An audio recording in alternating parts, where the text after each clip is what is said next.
Hey people, how are you? Good afternoon or good morning or good evening depending on where you are. It's Makeda Valletta. I'm Makeda Valletta.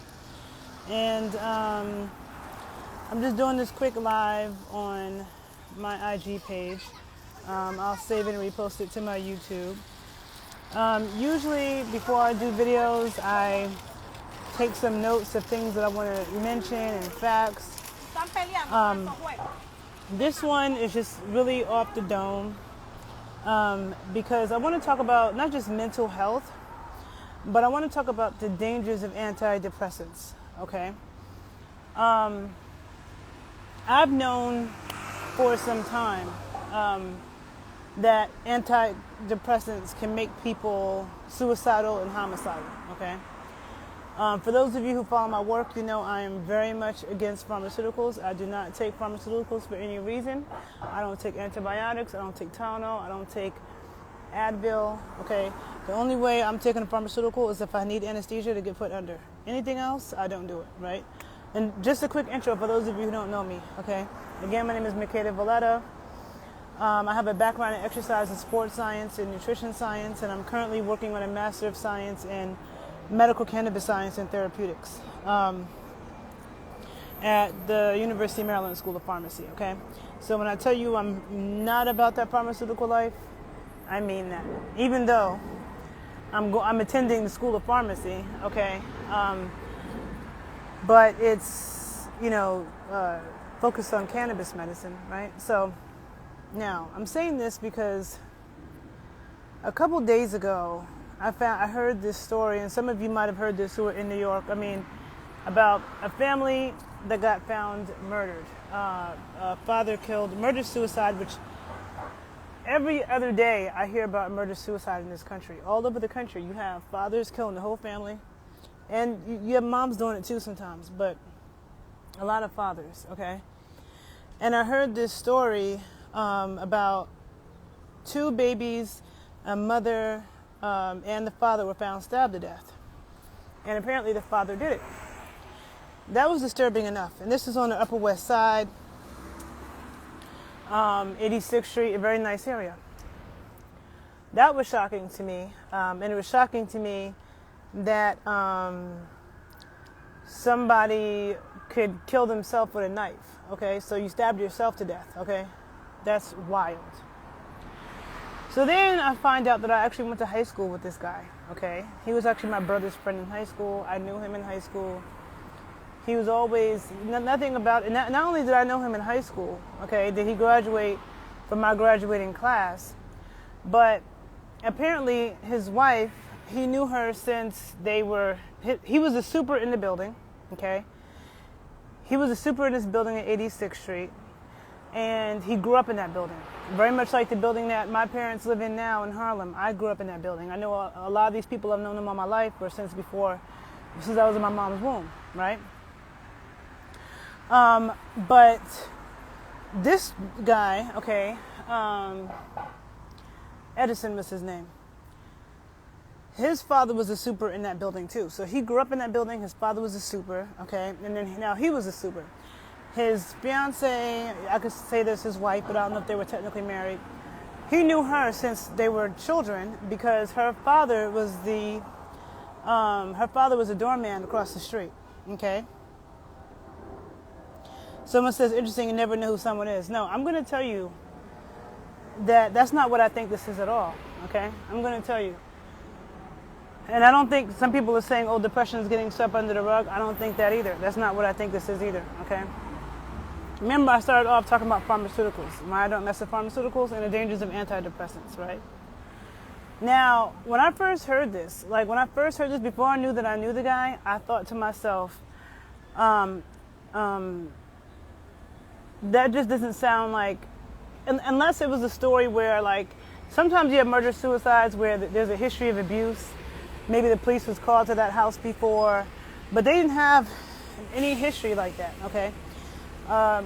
He also had gotten a new job as a super in Westchester. So his last day as a super in this building was supposed to be on Friday. And then he was moving to Westchester. So those of you who don't know New York City, Westchester is a suburb of New York in the Bronx. And he was living in a one-bedroom apartment on the Upper West Side with his a 1-year-old and a 3-year-old. And they were moving to a 3-bedroom in Westchester. Okay? And so the headlines say that he was stressed about this move. I don't know if I believe that, right? You listen to the neighbors. The neighbors are like, they were a normal family. He would be rolling his kids to the park every day. Nobody ever saw them argue. There were no and one of the neighbors spoke to him a couple of days ago, and he was excited about this job and this new move. When I heard about this, the first thing, like the voices in my head said, I wonder if he was on antidepressants, okay? Because a lot of people don't realize antidepressants, SSRIs or whatever, they have been known, okay, for a couple of decades to make people homicidal and suicidal. And when you see people who kill people, there are people who've killed their spouse and stuff on these medications, a lot of times they stab them to death, and they don't have a recollection of what they did, okay? And this is a known problem. My dad was put on antidepressants back in 2007. There was a crazy situation that I could write a book on. Crazy woman that was stalking my family, okay? And she was really stalking me and my dad. And she caused a lot of problems. This is a very brief story. She caused a lot of problems, caused my dad to be totally stressed out and couldn't sleep. He goes to the doctor, they put him on antidepressants, and my dad became suicidal. My dad used to talk to my mom about, holding hands and jumping out the window. He used to say we should all hold hands and jump out the window, okay, when he was taking those medications.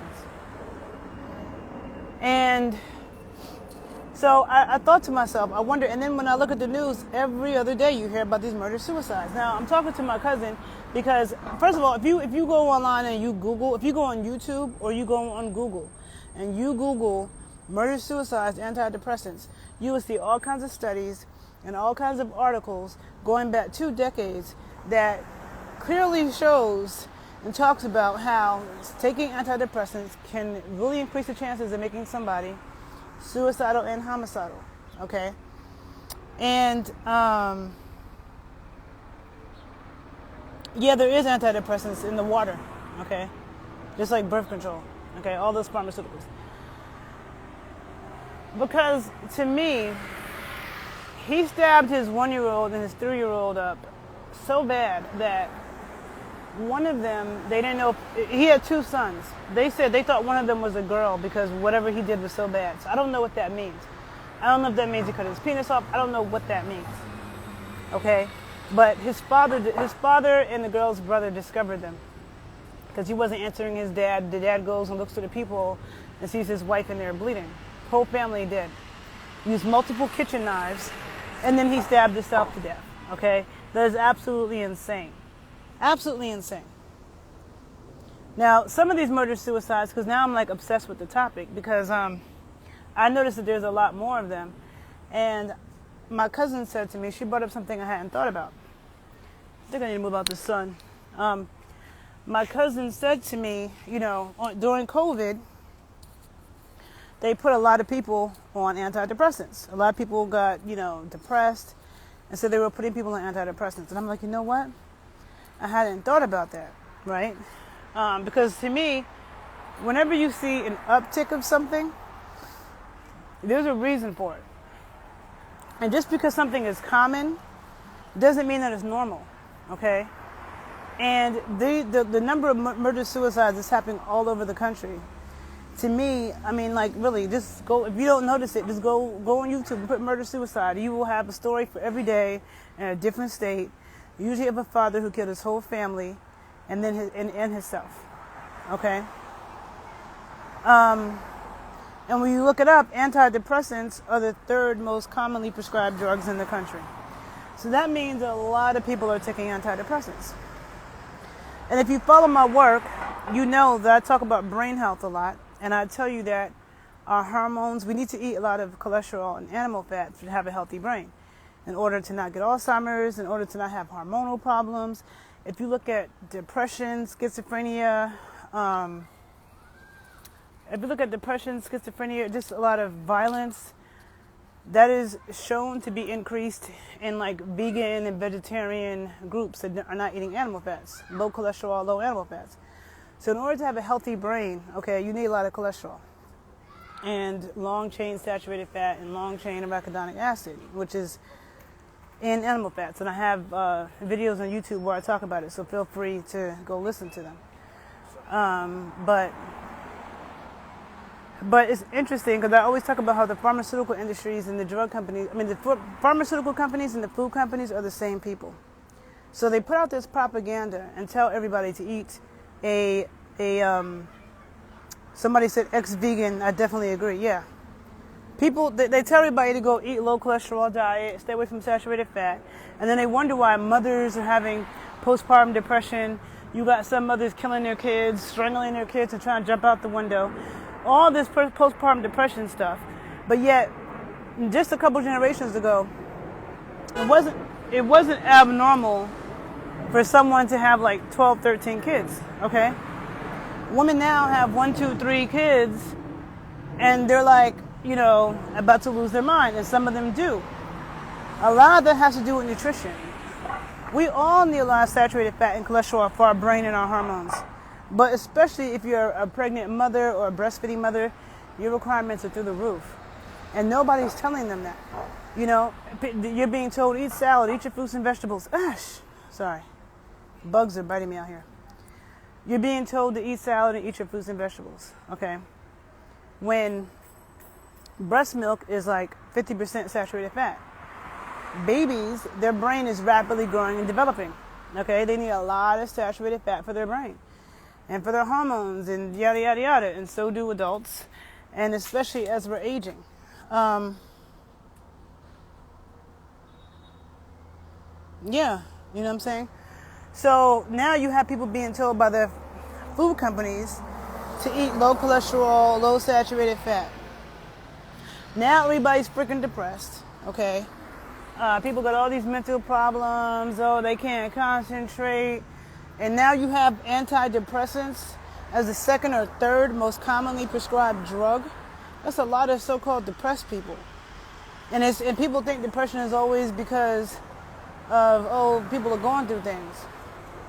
A lot of times the people who go through the roughest shit aren't the ones that kill themselves, okay? People who go through the most horrific things. They lose their whole family in a fire, or they don't kill themselves. The people that be killing themselves a lot of times be looking like they have a good life. Nobody knows what the problem is. Maybe they're on that Hollywood diet, okay?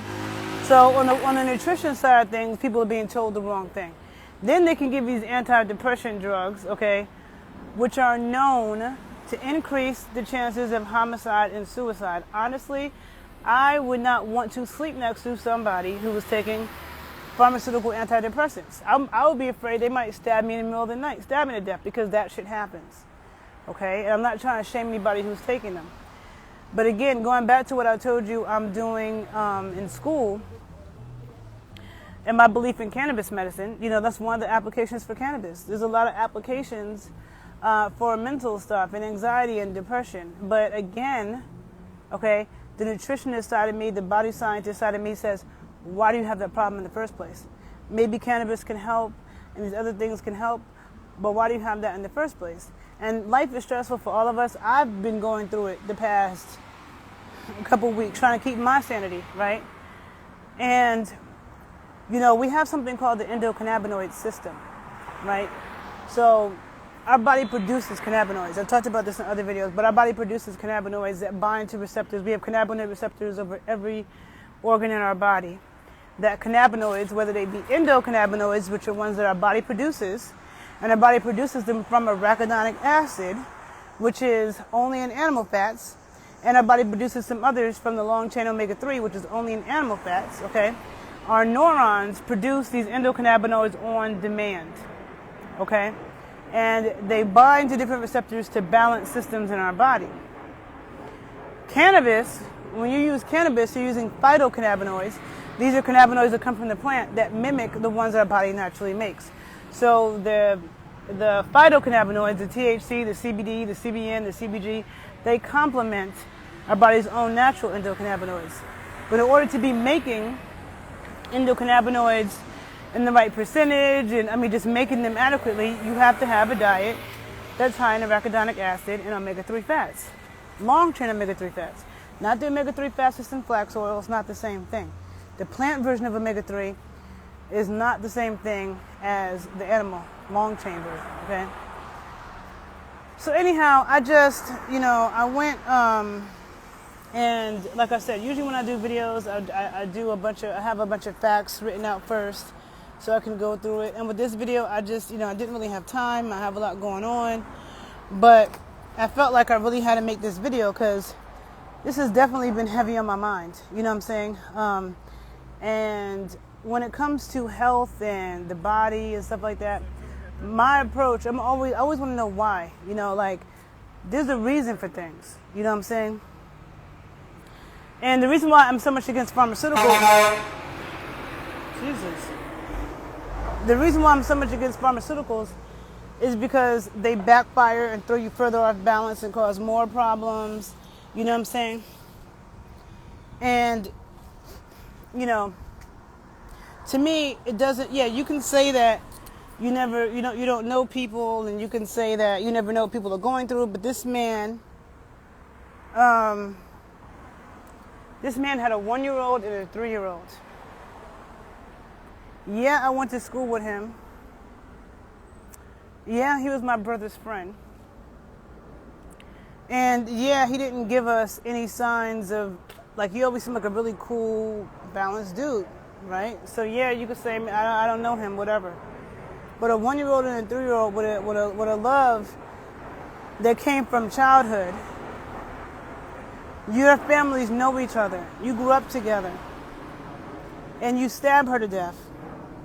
You stab your 1-year-old and your 3-year-old to death, to the point that people, they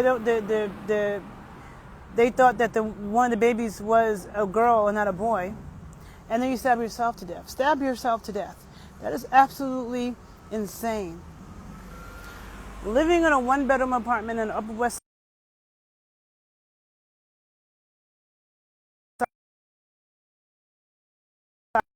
Side. Sorry. Let me know if you can hear me. Somebody called me.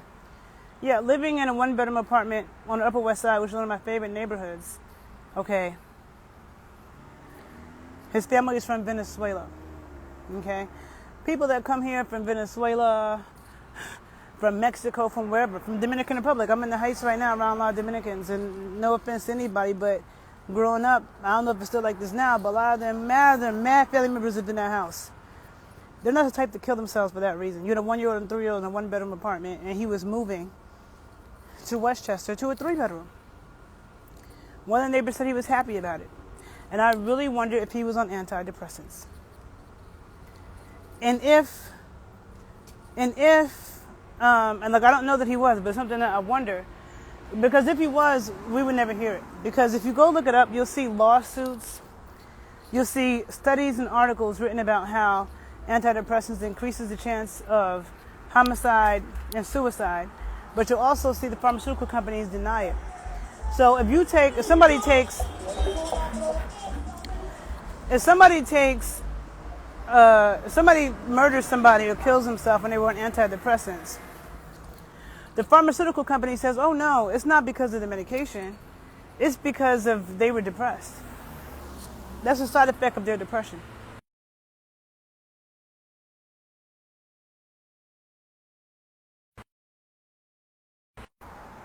And there's a video, I was listening to this doctor speak on YouTube. I'll repost it on my YouTube page. If you don't follow me on YouTube at The Body Scientist 81, be sure to follow me. I'll repost the video there. But there was a doctor who was talking about how when people come off of these medications, how the withdrawal effects can make them extremely suicidal and homicidal.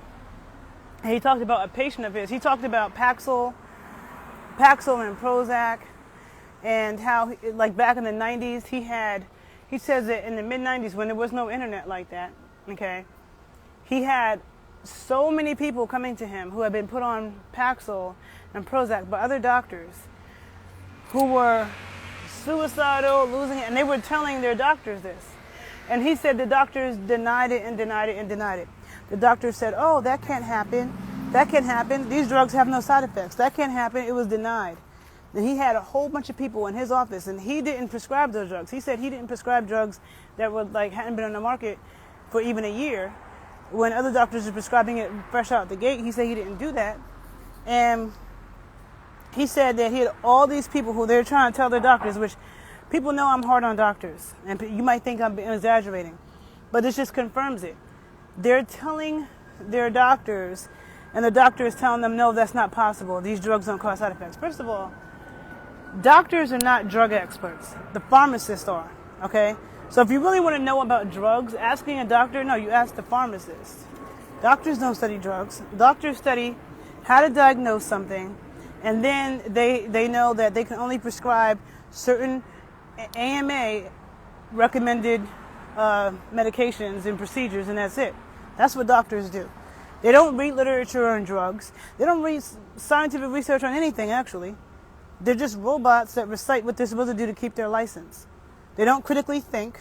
They don't spend time with their patients, and they don't even listen to you. They act like they're the authority on your body, but they're not even listening to you. And they barely spend any time talking to you. When I work with people, I spend like 90 minutes, sometimes 2 hours talking to them at first.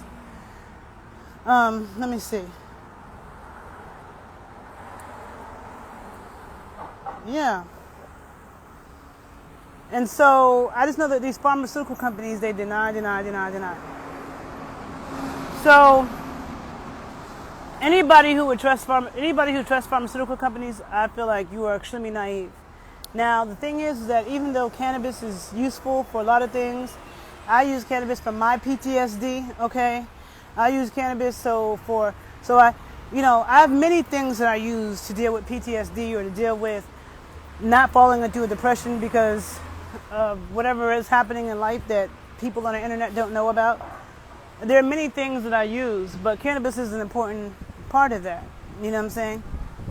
And, oh shoot. The thing about cannabinoids and the endocannabinoid system modulates all the other systems in our body, okay? So we have, no,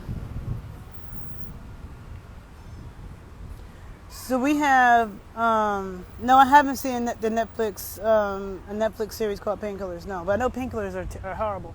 Opioids kill people every day. I was addicted to Advil in the 7th grade, okay? And once I learned about that, I was addicted to Advil in the 7th grade from having headaches and stuff. And once I learned about Advil addiction and something called the rebound effect, I've been against it ever since then. And then later on in life, in college and in grad school, taking, advanced biochemistry and stuff, I learned more about that. So I understand I do not take Advil. When I have a headache, I analyze what I've eaten. Am I sleep deprived? Am I dehydrated? Have I eaten? I try to fix those things, and I might use some CBD oil. I get pain, like I was in a car accident. I use THC oil. I work with a lot of people over 70, okay, that are in pain, that are dealing with a variety of things, okay, whether it be pain, inflammation, PTSD, anxiety, okay. I wouldn't even take a sleeping pill. You could use cannabis to go to sleep too, okay. But it's just, I don't know, something in me just makes me feel like this, murder homicide that my former classmate did. I really feel like I would not be surprised if he was on antidepressants. And so I encourage you to look into the research about it. You can go on YouTube and you can find doctors talking about how dangerous it is. Okay? If you know people who are on antidepressants, you might want to be careful. That's all I'm going to say. And you yourself, if you feel like you need antidepressants, you might want to really look at your diet. Eat more butter. Eat more cholesterol. Eat more bacon. Try cannabis. I'm not a mushrooms expert, but people swear by that. The antidepressants, just understand, they're greatly increasing. They can greatly increase the risk of homicide and suicide. This has been known. Every single day when I turn the news on, I see another murder, homicide, suicide from somebody that killed their whole family. Fathers killing 3, 4, 5 kids. Okay, sometimes mothers too, strangling their kids to death and doing all this. You have all this postpartum depression. Postpartum depression, regular depression. You know, it's understandable if like your child got eaten by an alligator, like those kind of things happen to people and you're depressed, it's understandable. But even then, I wouldn't recommend taking antidepressants. Now you have other people who like, they just have a hard time coping with the stresses of life. And there's levels to stresses. Some people's stresses aren't that bad, but they just can't cope with it. I wonder if that... Loud. Sorry.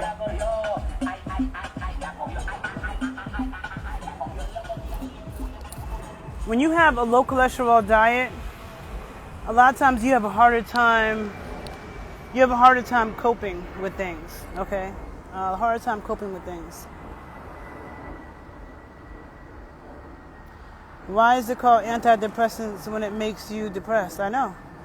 Well, that's the problem with all these medications. I was addicted to Advil and found out that when you're addicted to it, you get a headache just because you don't take the Advil. So it's like you have to take Advil not to get a headache. That's addiction. And, you know, people can say what they want about cannabis. Cannabis is not addictive. Cannabis does not get shit. Caffeine is addictive. There's not a day that goes by that I don't drink caffeine. But I don't drink coffee. I get caffeine in the form of tea, but still, I need caffeine every day. Caffeine is super addictive. Cannabis is not addictive in that way.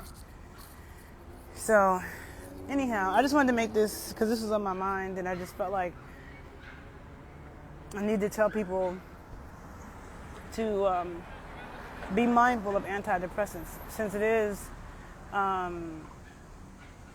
the number 2 or 3 most commonly prescribed medication. That means a lot of people are on antidepressants. Okay? They're dangerous. And, you know, I'll do some more in-depth videos about this later, but I just had to talk about this right now. It's been in my mind nonstop ever since, you know, when I first found out about it, but then knowing that, like, I know the person, and I'm like, just crazy. So take care of yourselves, people. Eat lots of butter, lots of cholesterol, getting that bacon grease. Find things like, for me, I dance. Dancing helps me to transform energy. Try cannabis.